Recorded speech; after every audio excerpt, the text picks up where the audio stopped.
Hi, everyone. Welcome to our session today with Shaunna Rodrigues.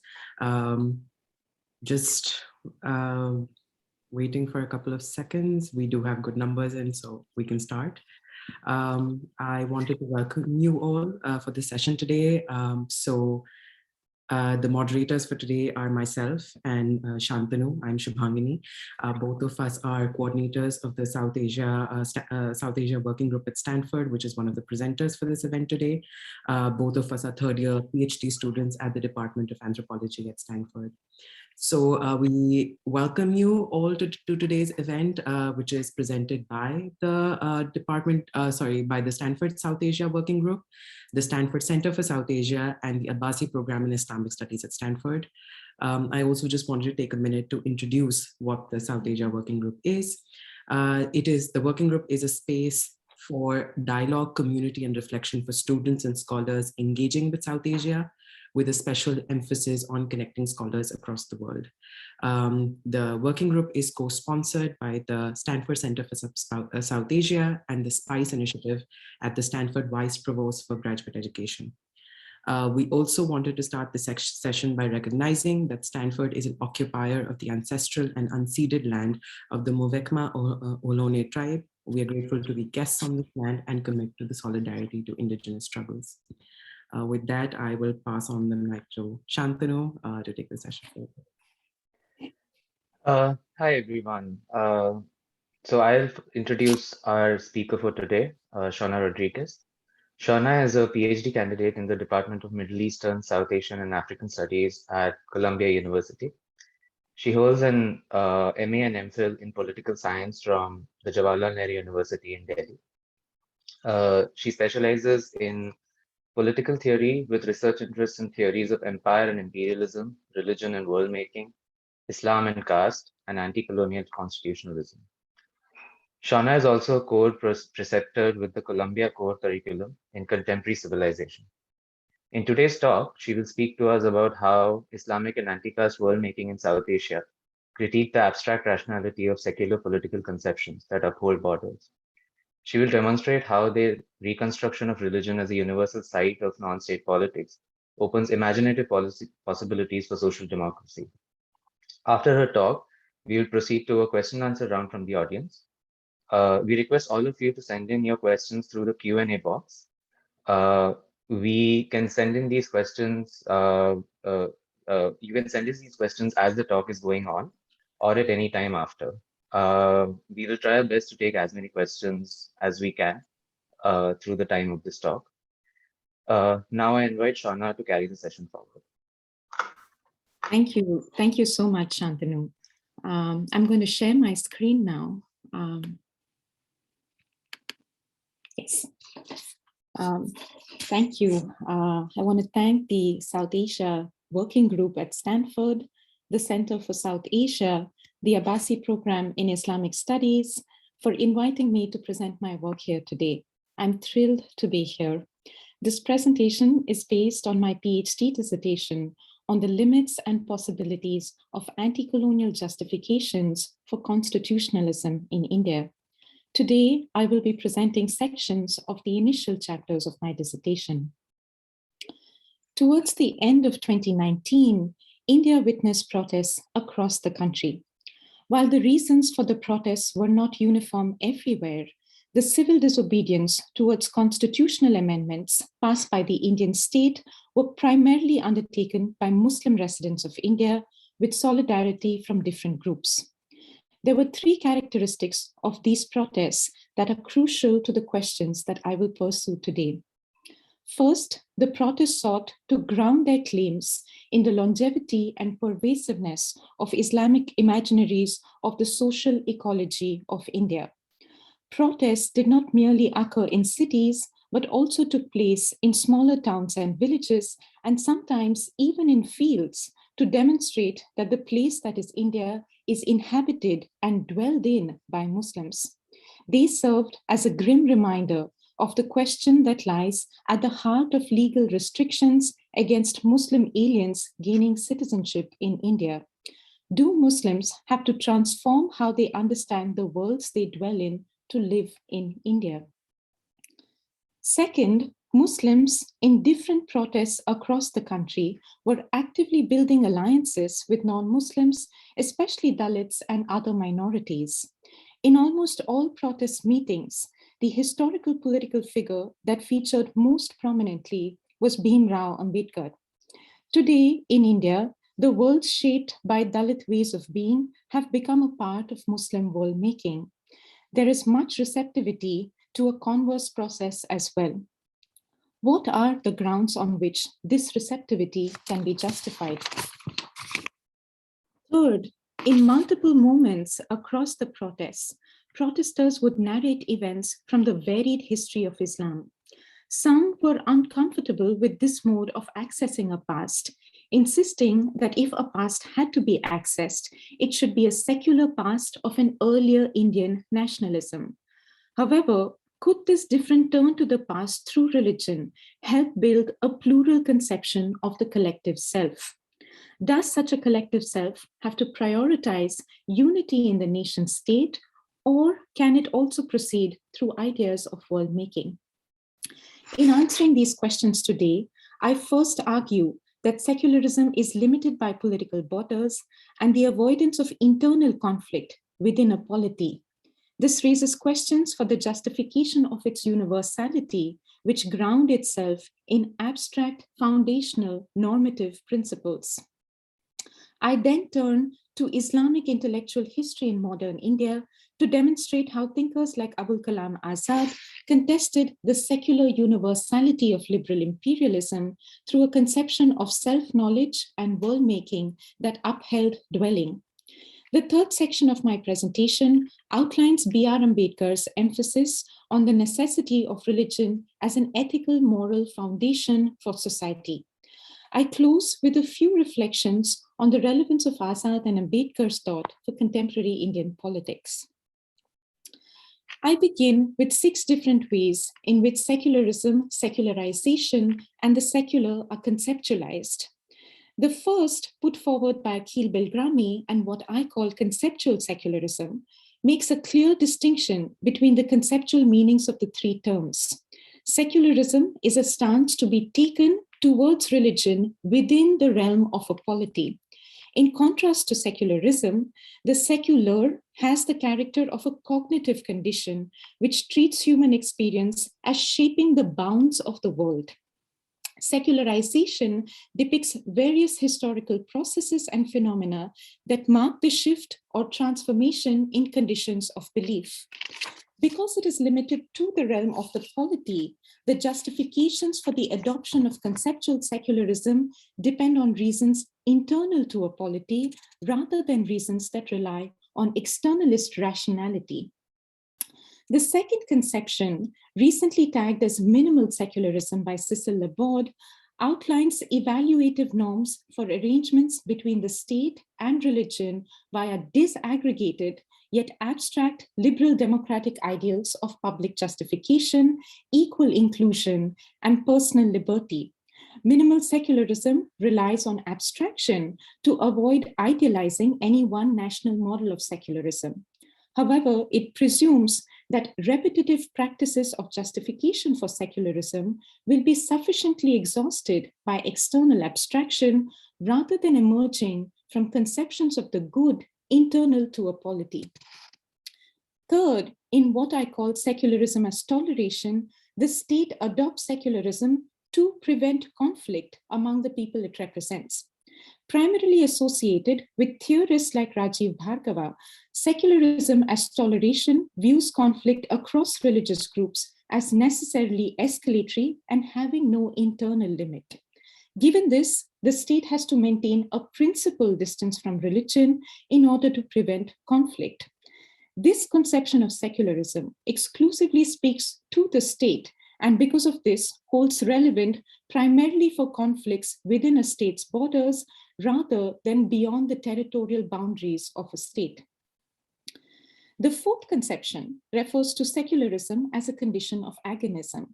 According to this view, the plural ways in which the secular came to be historically cognized in European nation states were consistently in opposition to other categories, such as belief, which were drawn into a miscellaneous domain of the religious.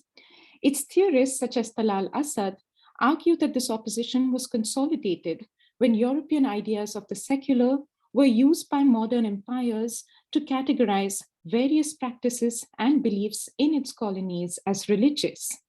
In this conception of the secular, for European nation states to consolidate secularism as a universal political category, the borders that mark the territories over which Europe could influence state-led knowledge had to be expanded across spatially vast empires.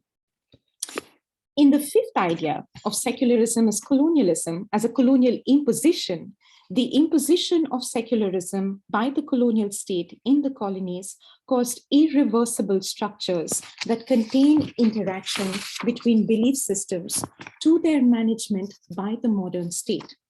Its primary proponents, Ashish Nandy and Saba Mahmood, argued that with modern secular governance, religious tensions in former colonies like India and Egypt is exacerbated by the state management of religious life. Secularism as a colonial imposition allows us to consider how ethical relations across religious difference become fragile because of colonial categorizations of religious communities into bounded groups. The political implication of such colonial sociology is to limit the scale of influence that religious beliefs could have to the particular places that its adherents, now categorized as groups, occupy. Groups could not and cannot shape political life for communities beyond the bounded spaces of the particular places that they inhabit, causing the emergence of one of the most influential justifications for international borders, which is borders exist to demarcate group identity. In this taxonomy, the subjects of most conceptions of secularism have predominantly been modern empires, the nation states, or groups whose identity is marked by their adherence to a religion.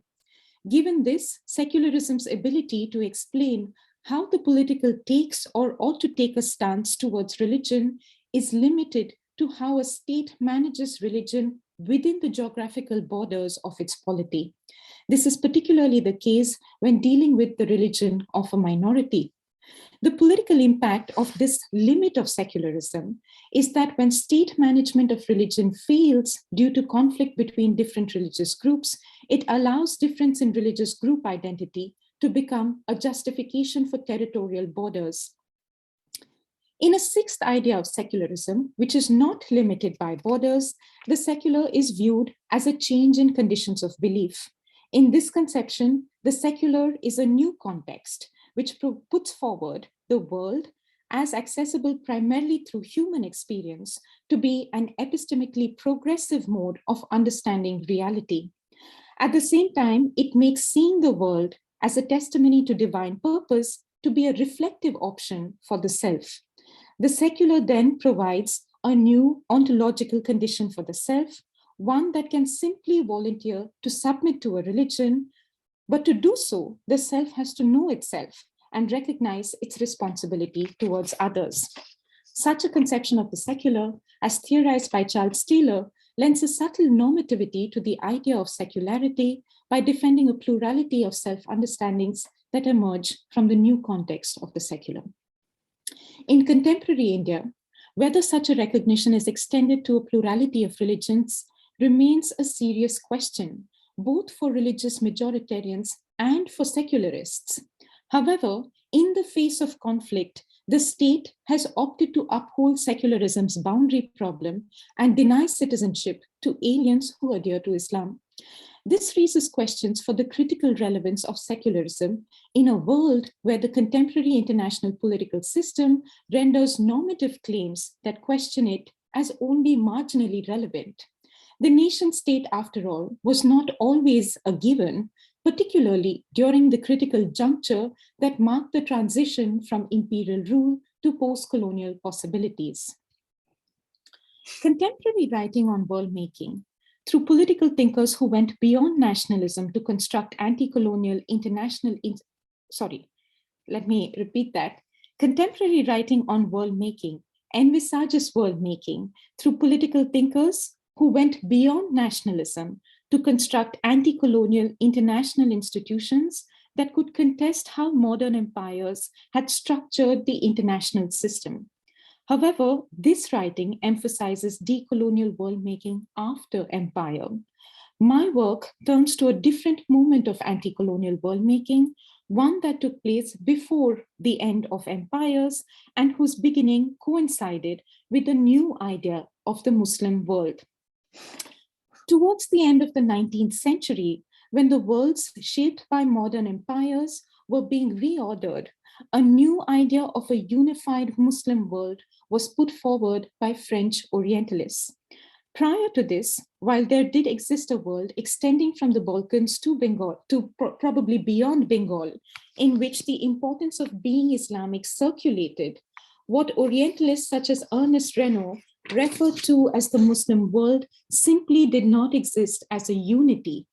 However, with the rise of another new idea, that of pan-Islamism, which characterized a series of modern movements where Muslims across vast empires showed solidarity with each other, a new form of unity predicated on Islamic universality emerged against European imperialism.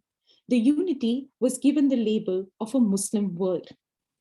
Historians like Jamal Aydin, who analyzed the Muslim world through the perspective of Ottoman history, contend that this idea of pan-Islamism was mistakenly lent a unity by ideologues of modern imperialism because of their racialized tendency to view all Muslims as one group, marked by a homogeneous adherence to Islam. This tendency caused all the differences that lay within the supposed Muslim world to be collapsed. However, the Muslim world was not entirely determined by modern imperial racial stereotyping. Rather, the idea of a Muslim world was lent substantive content by many Islamic thinkers, particularly in South Asia. Some of these thinkers who were located in India sought to link universalisms that shaped Islamic ways of being to a deeper conception of self-knowledge of those who dwelt in this new yet internally acknowledged idea of the Muslim world. As the link between universality and self-knowledge unfolded across time in the thought of thinkers I will discuss today, Islamic anti-colonial worldmaking came to emphasize ethical practices that could build a knowledge of a self seeped in conceptions of reason drawn from traditions of falsafa, kalam, sharia, and Sufism. A conceptual constellation of universality, self-knowledge, and reason came to be deployed to challenge modern imperial racialized hierarchies about the status of reason across different societies. In linking themselves to a larger Muslim world through such ethical self-knowledge, Muslim minorities in places like India could gain a sense of the larger world where their self-knowledge possessed epistemic and discursive power, one that lay beyond the colonial boundaries of the places that they inhabited in modern empires. Not everyone among the colonized accepted that a racialized perspective of colonial difference caused their ways of life to be in a subordinate relationship with those at the center of empire. In his commentary on the Quran, Sir Syed Ahmad Khan, a magistrate in the British government and founder of the Anglo-Mohammedan University in the North Indian city of Aligarh, argued that if Islamic scriptures' more ambiguous and superstitious aspects were interpreted through their metaphorical value, Islam could be put forward as the most natural and universal religion. He grounded his proposal for Islam's universality upon its equivalence with 19th century notions of the laws of nature. This equivalence was brought about by the argument that the revelation as presented in the Word of God could and ought to keep pace with the work of God as witnessed by human experience of nature and its laws, now defined primarily by modern science. Khan argued that Islamic scripture lent itself an equivalence with the laws of nature because a fidelity to nature as part of God's providence existed in the Quran. Khan's central claim was to interpret this objective world in the modern period that is the work of God, through a material lens. However, this implied that the comprehension of the work of God in the encounter with modern imperialism was subject to progress in man's understanding of the world of natural science. In such an interpretation, the yardstick of universality lay in the categories of liberal imperialism, such as natural law, rather than the collective conceptual imaginaries of colonized societies. This subjected Sir Syed to heavy criticism from pan-Islamists, particularly Jamal al-Din Afghani. Known for being an itinerant scholar who traveled across Europe and Central and South Asia, Al-Afghani's influence as a critic of British imperialism in India, whose public discourse he vocally participated in following the Indian Revolt of 1857, is less pursued.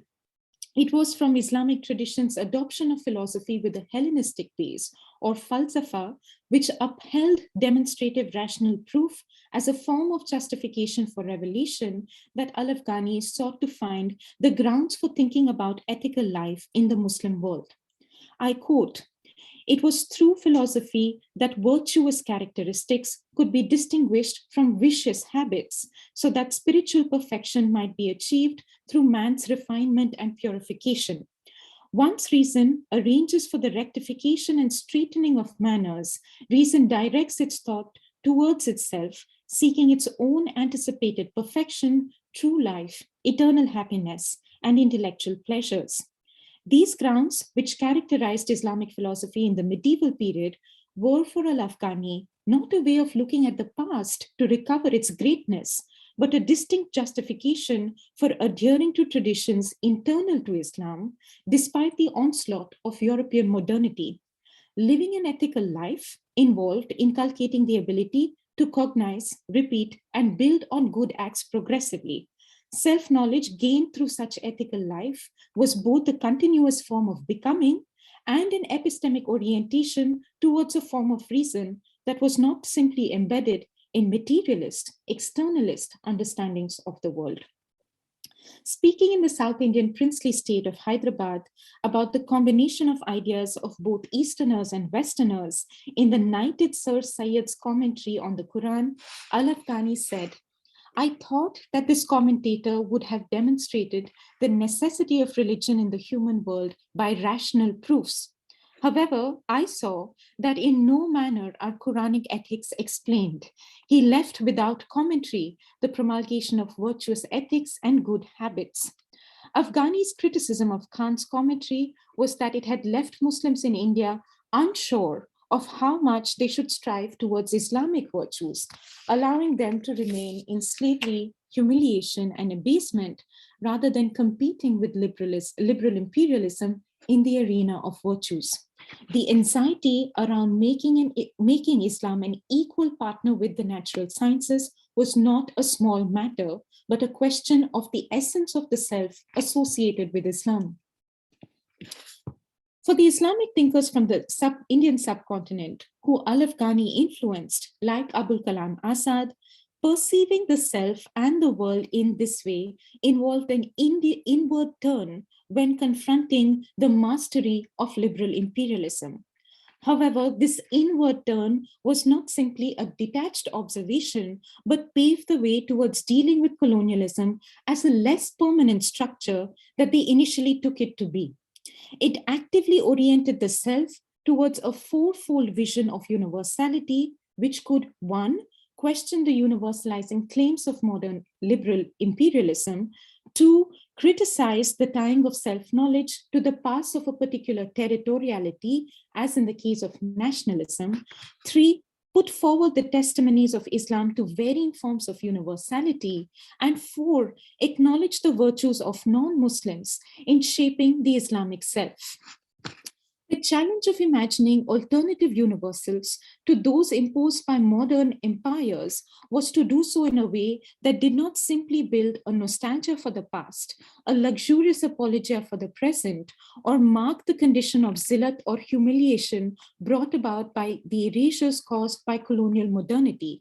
Rather, knowledge of the self in the Muslim world would have to be reconstructed to justify such a fourfold approach towards universality. Azad sought to reconstruct such self-knowledge by questioning an orientation towards the territorial form of the nation as a means of contesting empire. Azad argued that God's universal providence or rububiyat had created a world which could not commonly be assessed simply via similitude with human experience, approaching how a locality gathered man's relation with space entirely through conditions of human possibility was a limiting conception for an Islamic perception of the world. Azad's vision reconstructed self-knowledge to include within it a serious conception of dwelling. Such an idea of dwelling did not simply refer to how people lived in a place for a sustained amount of time, but also marked how an equilibrium could be mediated between the historically contingent political formations of nations and universal ideas such as humanity or insaniyat and humanity's common access to all of the mundane world or arziyat. Azad argued that nationalism and patriotism signified contingent moments in history and should not be considered permanent states of being. Political membership in a nation retained and remained caught in demonstrating one's patriotism, race, affiliation to a homeland, and nationality, rather than treating membership as a means of knowing one another. As a historically contingent norm, nationalism was accompanied by the drawing of borders around what was to be protected. These borders transformed protection into prejudices. Prejudices of a nation inevitably manifested themselves as aggressive nationalism, which did not seek to protect itself, but rather to launch offenses against others. It was not just nationality that caused such a shriveling narrow-mindedness. The most durable prejudice of this kind, Azad contended, was the caste system. The world has now progressed thousands of years ahead of Manu, I'm quoting him here, but India is not prepared to cross these boundary lines and take a step forward towards broader perspectives of humanity. Unquote. It should be remembered, he went on to argue, that there is a difference between pride and self-respect. Pride emerged from drawing boundaries around structures that one wants to protect. Self-respect for both the community and the individual lay in recognizing the value of self-knowledge and knowing others one shared membership with. Azad was heavily influenced by Aristotle through a whole tradition of Islamic philosophy, which sought to cultivate an openness to reason through moderation in belief. He recognized moderation as a political virtue as well. He argued that an equilibrium ought to be arrived at in the motion between a historically contingent phenomenon of nationalism and the universal goods of insaniyat and arziyat. He found this equilibrium by developing his concept of a place of dwelling. Human beings, he contended, develop an affinity for the place where they live because the physical conditions of the place come to coordinate their habitual practices of the self.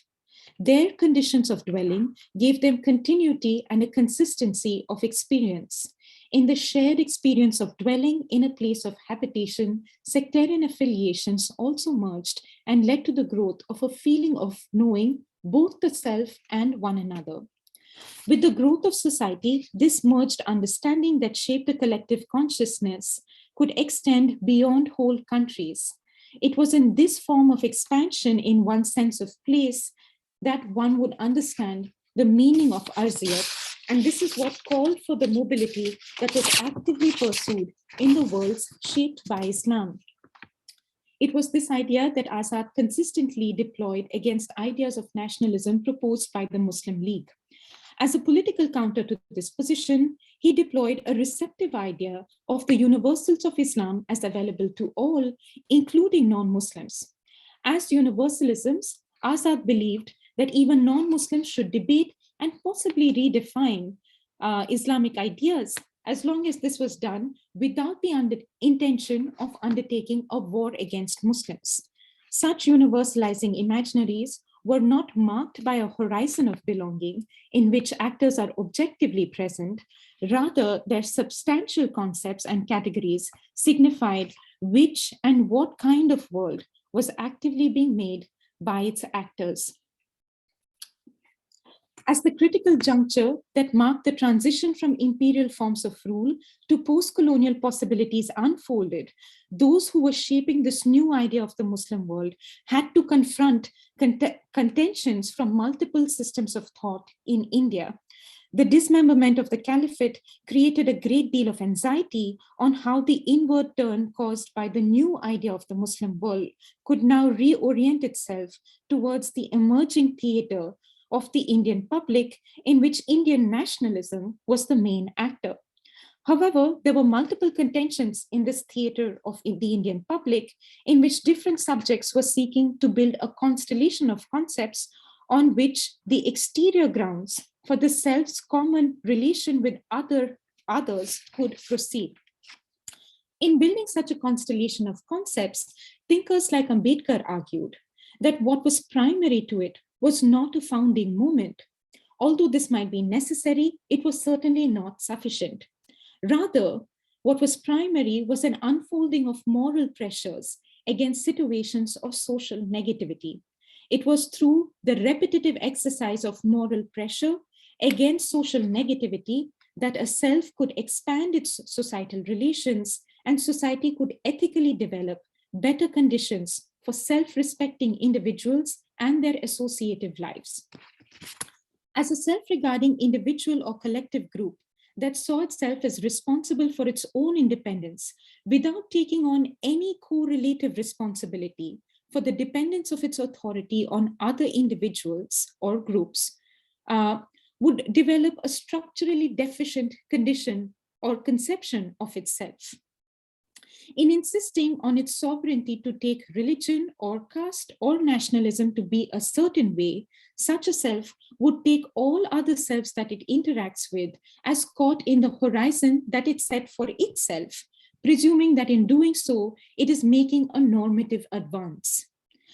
Ambedkar analyzed the Hindu upper caste man and the Indian nationalist as such a self, who denied his dependence on others while acknowledging others' dependence on himself, and thus as existing in an asymmetrical relations with others in the social realm.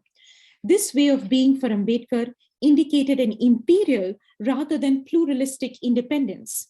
When extended into the political realm, in insisting on its sovereignty to take nationalism to be a certain way without seeing the dependence of the sovereignty on other accompanying claims to freedom, nationalists viewed themselves as making a normative advance into selfhood while disregarding the obedience it demanded from others in making this advance. As he pointed out, in Pakistan or the partition of India, the right of nationalism to freedom from an aggressive foreign imperialism and the right of a minority to freedom from an aggressive majority's nationalism are not two different things. Like Azad and Afghani, Ambedkar shared a concern not only with the potential majoritarianism of Indian nationalism, but of replacing British imperial rule with a new kind of imperialism. In his initial writings against such a form of social negativity, Ambedkar saw the need for political rights as a necessary way to ensure participation of others in shaping the constellation of concepts on which the exterior grounds of the self's common relations with others could proceed. However, as the moral pressure he sought to repetitively exert against the social negativity of caste, colonialism, and majoritarianism unfolded, Ambedkar came to recognize how modern state-centered law demanded obedience within its own limited horizons. Thus, political reasons, as circumscribed by the law, could not be a sufficient ground for morality. Rather, such a ground should be sought within a framework of social progress.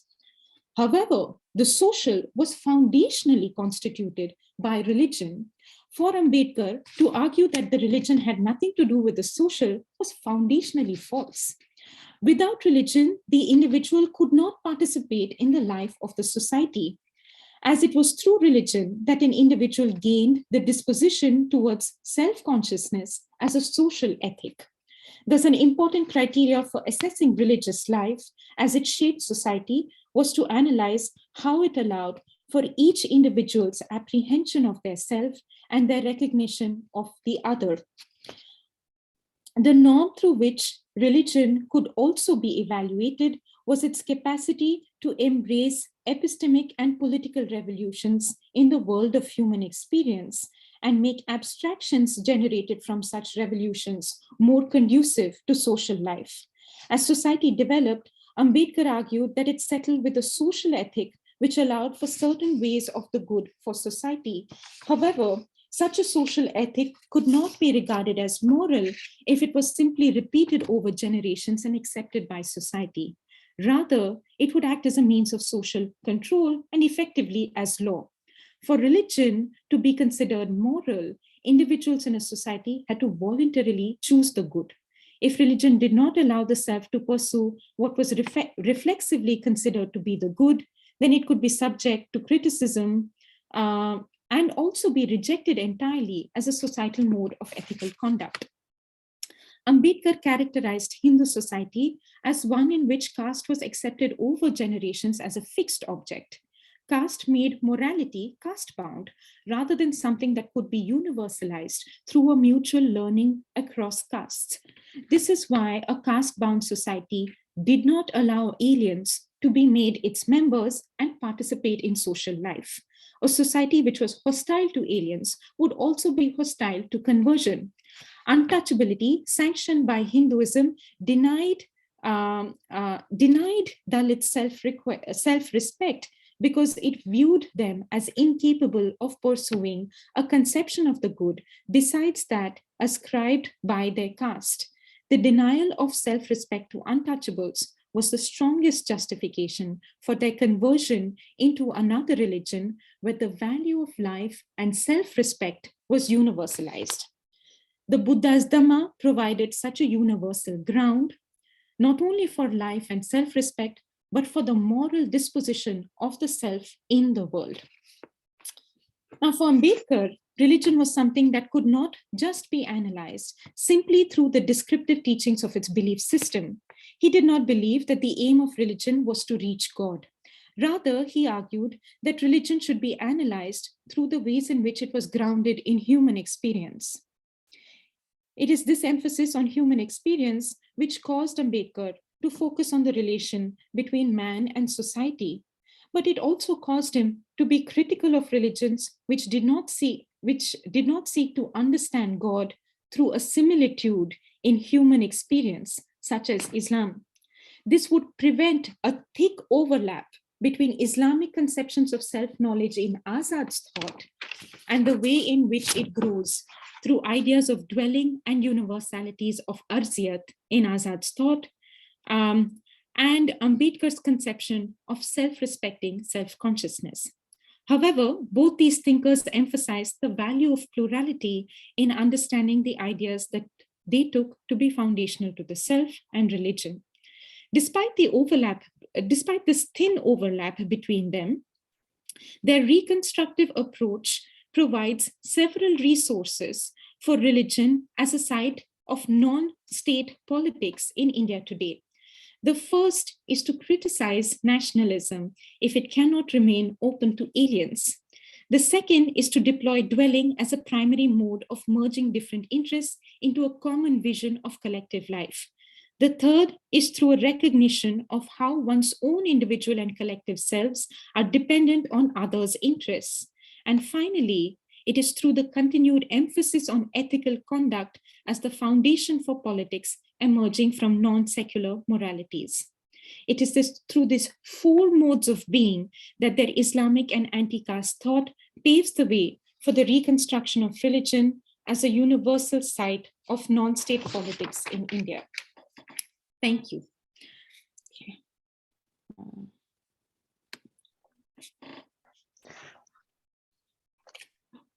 Thank you so much, Shaunna. That was a very wonderful talk, and it opened up so many ideas for us to think with. Your work engaged in a complex and nuanced way with secularism, intellectual histories of Islam as a universal, of universalism itself, and of ideas of political thinkers like Abul Kalam Azad and Dr. B.R. Ambedkar. I will now move on to questions from the audience.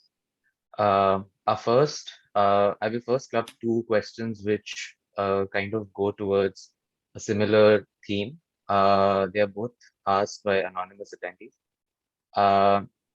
One says, how can we understand secularism in India where there is a dominance of Hindutva or Hindu ideologies, which many times take violent turn?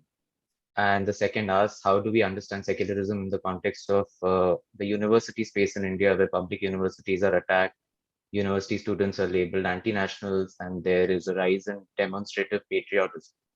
So probably kind of looking at how we understand secularism in contemporary social and political life of the Republic of India, probably.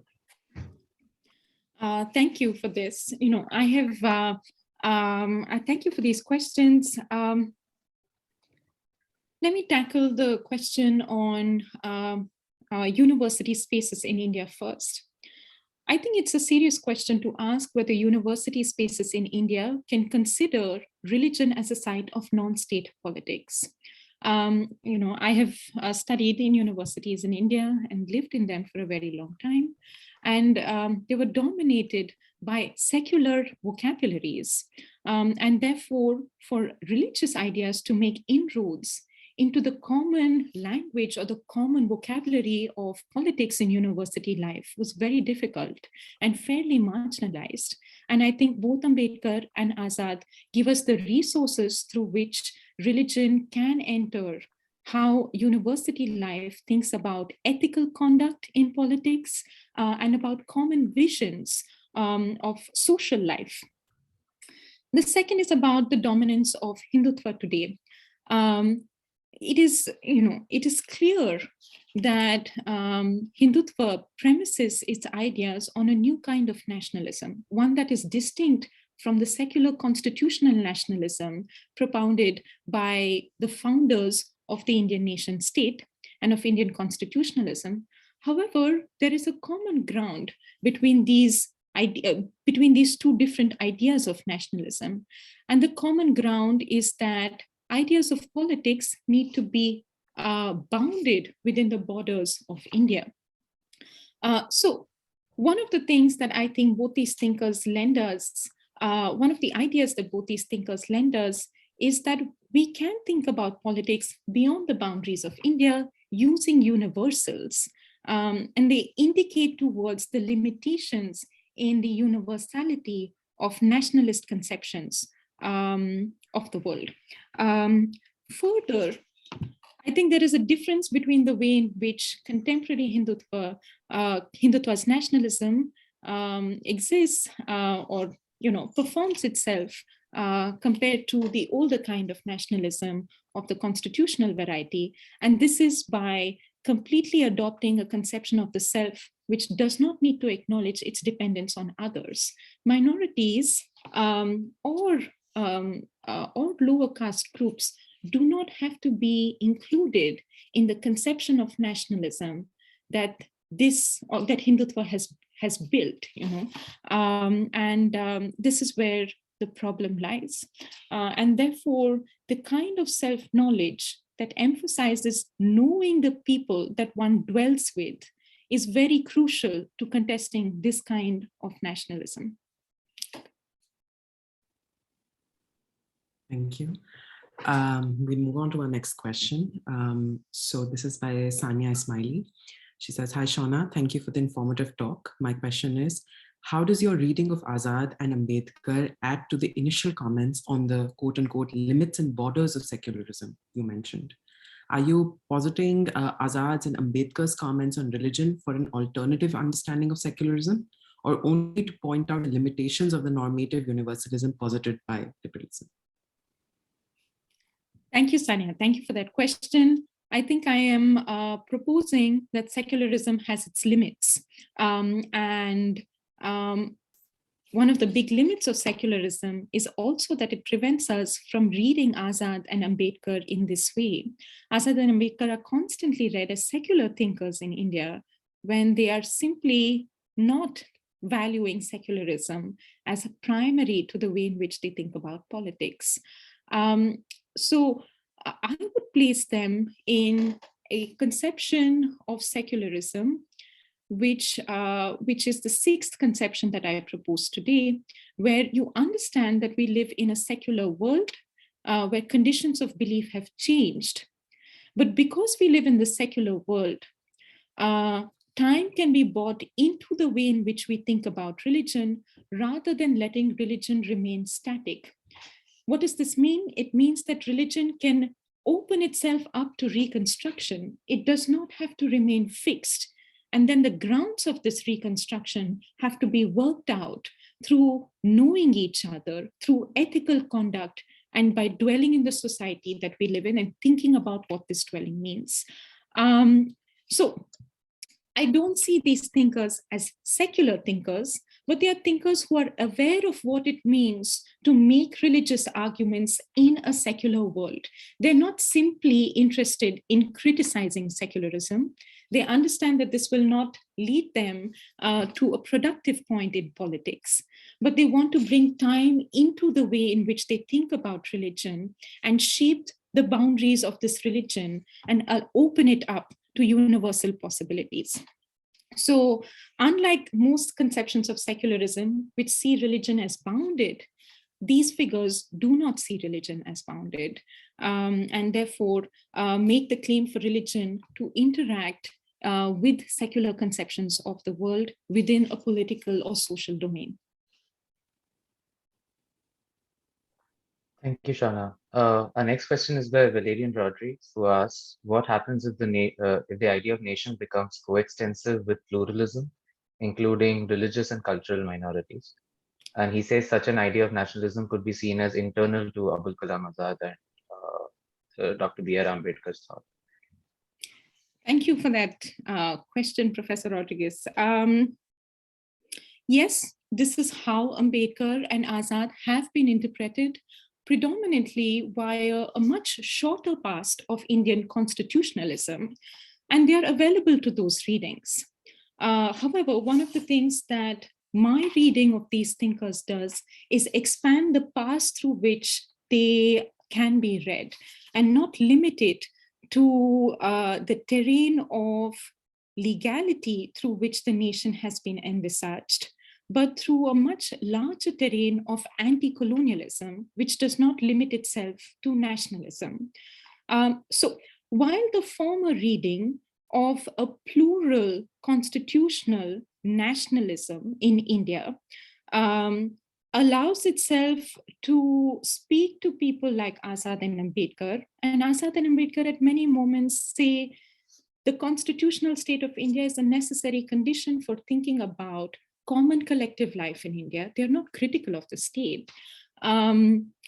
This larger way of thinking about world making gives us a different reading of Ambedkar and Azad, which can be complementary to constitutional secularism, but not the same. It's not the same reading of them when accessed via traditions of Indian constitutional nationalism. And this nationalism is of a different kind of Hindutva nationalism. I'm someone who adheres to that difference, but it's not the same as anti-colonial world making, which is happening at a different scale as that of a nation bounded by borders. Thank you, Shaunna. Our next question is by Kanha Prasad. He says, if I remember correctly, Ambedkar argues that the primary conflict in Indian history is between Buddhism and Brahmanism, with Indian Islam largely reinforcing the latter and aiding in the weakening of the former. Would Azad's notion of caste as an enemy of arziyat, that is, as a possible ground for insaniyat, offer us a possible alternative history of Indian Islam's role in this contradiction between Buddhism and Brahmanism? Or is Azad's notion of arziyat not historical at all, but rather future-facing in character? Okay, this is a tough question, and thank you so much for it. In the way I have presented it today, arziyat is a future-facing conception of universalism, one that is not very open to the criticism of the kind that Ambedkar levels to Islam, but wants to be open to it. Azad himself does not make these critical comments about Islam's past in India He doesn't see possibly the need to in his time. However, and Azad is a very historical thinker, but when he thinks about Arsiyat as an idea, he's deploying it more as a ideal to aim for, an ideal to mediate towards, rather than something that can help us assess the past of Indian Islam and its contentions with caste. However, Azad's emphasis on knowing the self, which is a primary condition for Arsiyat, and knowing the self in interaction with others, can lend itself to assessing why Islam did not pose a major challenge, at least politically, at least at the level of power of rulership to caste. So again, it allows for religion as a site of non-state politics. I don't want to use the term state, but I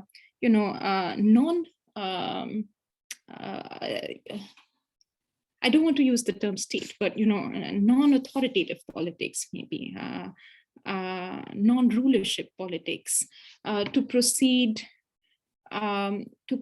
through universals of Arsiyat. If someone in the future wants to assess Islam's past in relation to caste in India.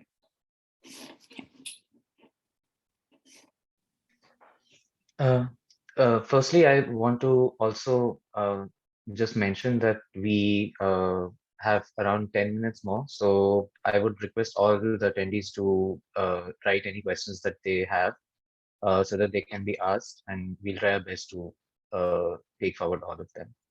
Our next question is anonymous, and it asks, do you think that religion can be a tool to reimagine society sans a state, say through a discourse like Buddha versus Karl Marx?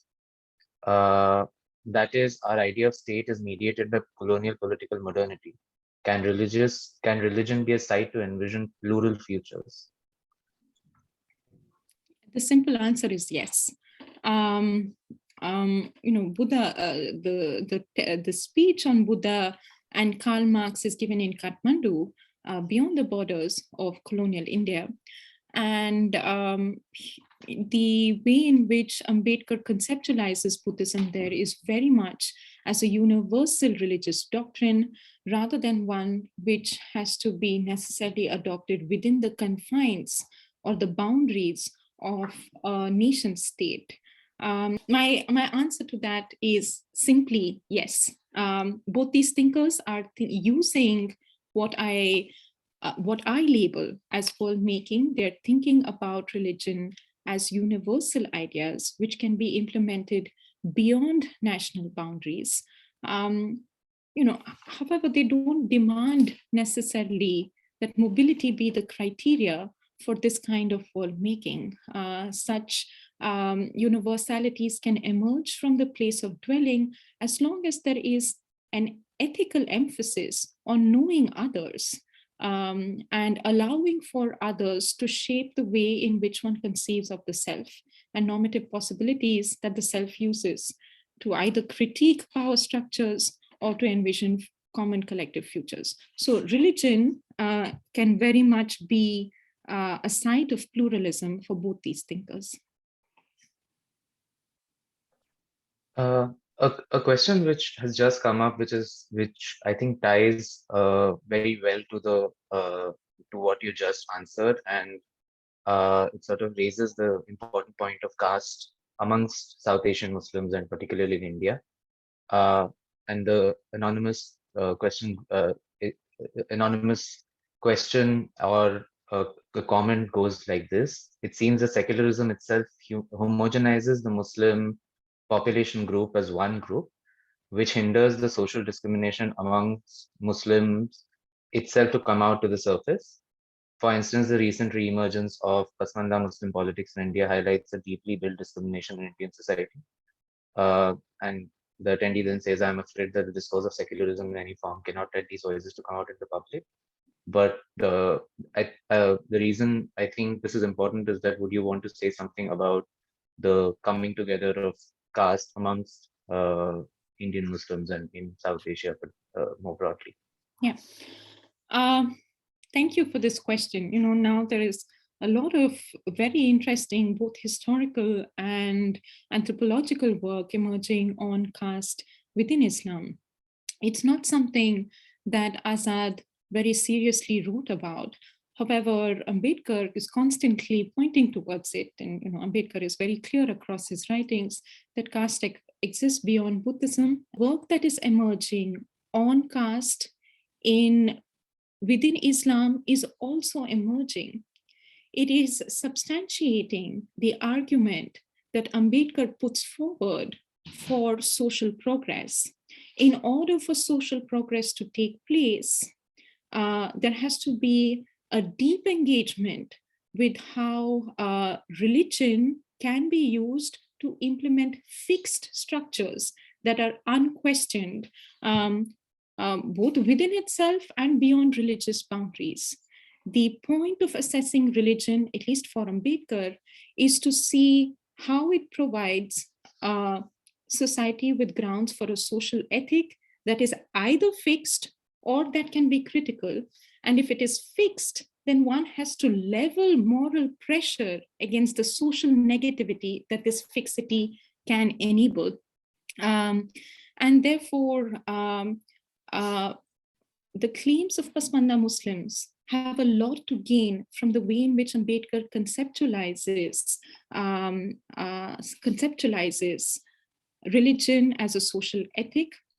And because Azad's claims of dwelling and knowing the others that one lives with is so close to the way in which Ambedkar grounds religion in self-consciousness, I feel that Azad himself can become someone who is available to such a conception of analyzing caste within Islam. Even though he did not do it himself, Azad's thought provides us with resources to do it today if we want to incorporate him into such an argument. If not, then I think we would be losing a very important resource of someone who thought about boundaries in a very serious way and fixity in a very serious way. So we can criticize Azad for not doing it in his own time, but at the same time, my proposition is that we should draw on his ideas to question the functioning of caste within Islam itself. Thank you, Shaunna. We have a lot of questions, and I just wanted to bring to everybody's attention that we are at the 11 o'clock mark. That being said, I think we can maybe carry on for another 10 minutes. But before we do, for those who want to maybe have other engagement and want to go, I just wanted to give a vote of thanks, and then post that we can carry on with questions. So thank you so much, Shaunna, first of all, for agreeing to present your timely and important research. We've learned a lot and we continue to learn, and it opened up important questions that we can take forward in and out of academia. We would also like to thank the Stanford Center for South Asia, in particular Lalita, CSA's Associate Director, and Simrat, the Program Coordinator, who've really helped us put all of this together, as well as the Abbasi Program Islamic Studies at Stanford for their support and help through all stages of this event. Lastly, Shantanu and I, as part of the Stanford South Asia Working Group, would like to thank all those who joined us today for this session, especially those who joined us across time zones. None of this would have been possible without you. Post our question answer round, we will have a slide with all the information. If any of us want to, any of you want to reach us and know more about our activities, the CSA, the Abbasi, as well as the working groups work. And so you can stay updated on our upcoming events through our mailing list, our website, as well as our Instagram handle. So thank you and have a great day ahead. But with that, yeah, we can move on to our next question. This was by Maggie Paul. So she says, lovely talk, Shaunna. very provocative. My question is that could your argument about religion being a site for politics not also feed into political Hindutva as an ideology, which is also seeking to posit quote unquote religion, although in a narrower sense, as a site for state building and politics largely? Would be lovely to hear your thoughts. Thank you. This is a very interesting question. If the argument is simply limited to the idea that we should move beyond boundaries, to think about how religion can shape politics, then yes. It could also feed into thinking about Hindutva as a way of politics, but that is not my argument. My argument is that there is a certain conception of religion that makes itself available to thinking about politics and common life. This conception of religion is reconstructive, like Hindutva is, but at the same time, it emphasizes a certain mode of ethical conduct, an ethical conduct which is critical of asymmetrical relations between a self and the other. So the reconstructive, pragmatic social terrain in which my conception of religion as a site of non-politics grounds itself is not the same as the conception of religion that Hindutva grounds itself in.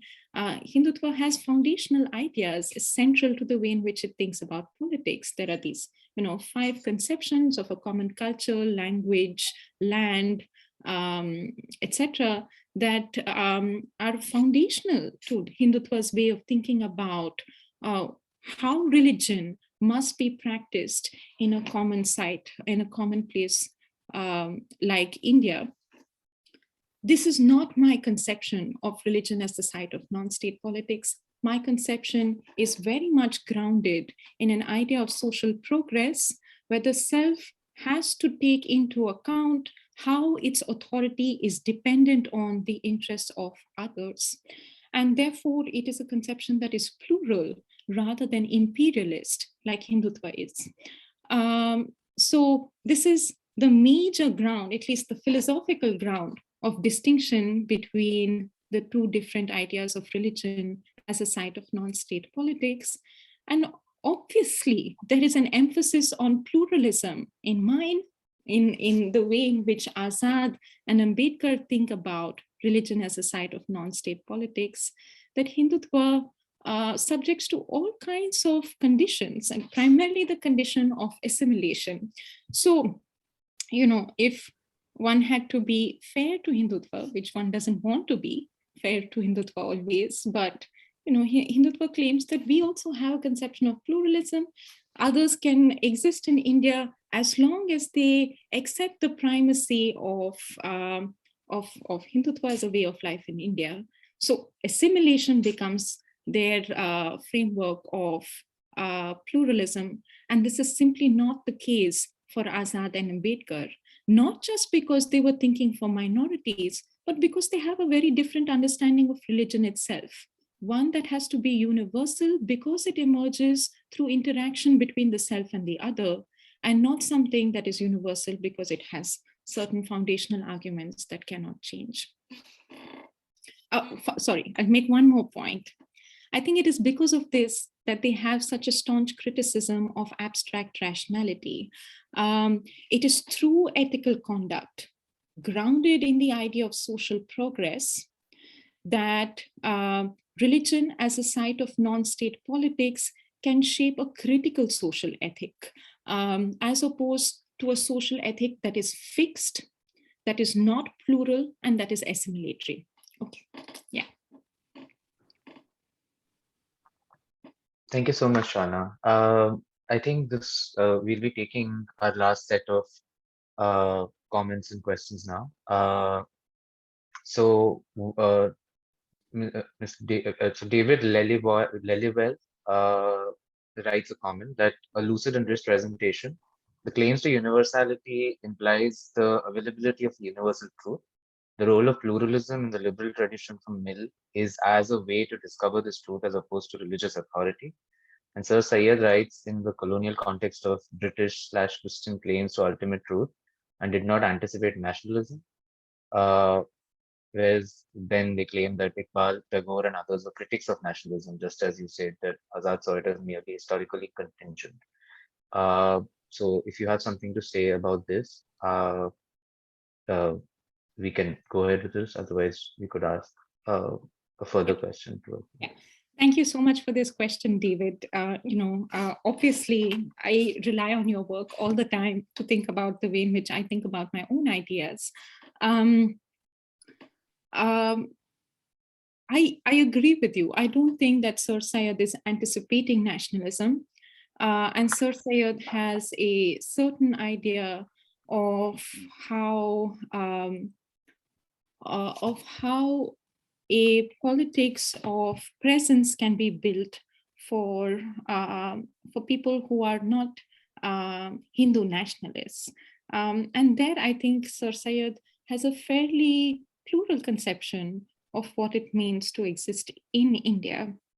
The purpose of including Sir Syed in this talk is to demonstrate how he sought to interpret Islamic universals through a conversation with ideas of the laws of nature, and therefore lend a materialist reading of the Quran as opposed to Jamal al-Din Afghani and Abul Kalam Azad, who began to argue that materialism does not cover the grounds of reason or the traditions of thinking about reason in Islam.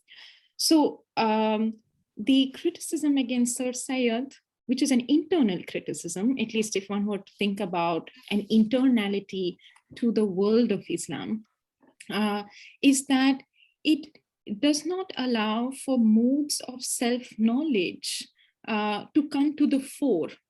Rather, it keeps them at the background while depending far more on a conversation between liberal universality and Islamic interpretations of the Quran.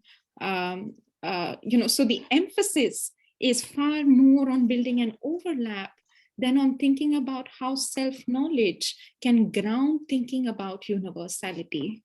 And therefore, while Sir Syed's, while I very much have learned a lot from Sir Syed's interpretation of the Quran, what appeals to me more is this idea of self-knowledge and the means through which it is accessed, particularly because it allows Muslims in India to say that we have our own traditions of thinking about reason and therefore about self-knowledge and pluralism, and that we do not always have to constantly borrow from liberal traditions in order to emphasize our own universality. Yeah, I'll stop there.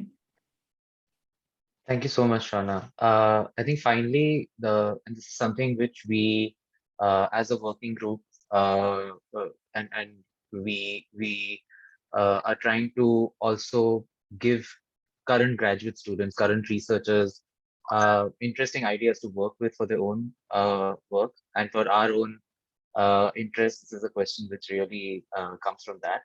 And both Shubhangni and I were really intrigued by what motivated you to pick up this research and how you went about conducting this research. If a short description of the method, if you could, and if there were any particular issues, major issues that you think a research that engages so centrally with the formative political categories of South Asia, how do you think you kind of manage those issues? So yeah, just a general question of this. Well, there is the big issue of the pandemic. So, obviously research has been very difficult in the last 3 years. I just want to sort of give a shout out to a lot of my colleagues who are currently on the field and trying to do some form of research in these difficult times. Much of my research, which was initially field-based, fieldwork-based, moved into doing a far more traditional form of political theory because of the pandemic. However,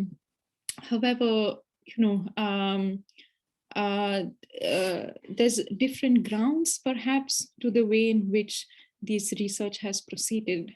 One, I'm lucky enough to be in a multidisciplinary department, and therefore I can draw on very different methods coming from different disciplines. However, I'm primarily trained as a political theorist, and therefore the methods that I use are primarily textual and involve drawing out the relevance of political thinkers for contemporary politics today.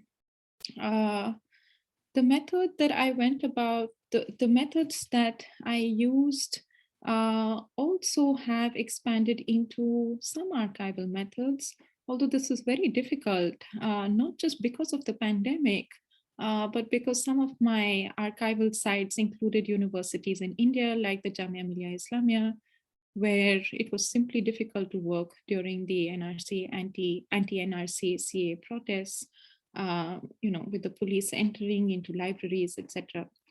And therefore, new sites of research had to be found, and this work is in many ways a product of those new sites of research.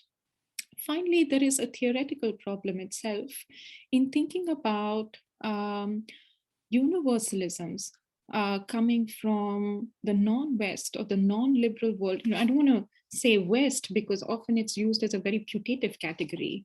But when thinking about categories that come from the colonized world, one, we have to work with languages that are not necessarily in English. And much of this research is done in Urdu, and on the field I use whichever language that is relevant to the place that I'm at. But at the same time, providing the grounds for universalism has to take very seriously the task of translation. And this has been one of the major challenges in my research. I could go on and on about this because my dissertation is not complete yet. So I'll stop here. But I will also say that I'm so grateful to the South Asia Working Group for calling me here today and giving me the chance to, if I could say this, to provocatively present some ideas of how religion can be approached as a site of non-state politics. Thank you, Shaunna. The pleasure is all ours. Unfortunately, we have to draw this session to a close. We're 16 past now, but we do want to tell that we had a lot of questions and we will, of course, be communicating them to the speaker. But thank you to all those who did put forward their thought-provoking questions and comments, because good questions allow for good answers and good thinking. So thank you for that. We will just be putting an end slide now with all the details and information in case you want to reach any of us after that. But have a great day or evening wherever you guys are, and hope to see you for our future sessions as well. Thank you.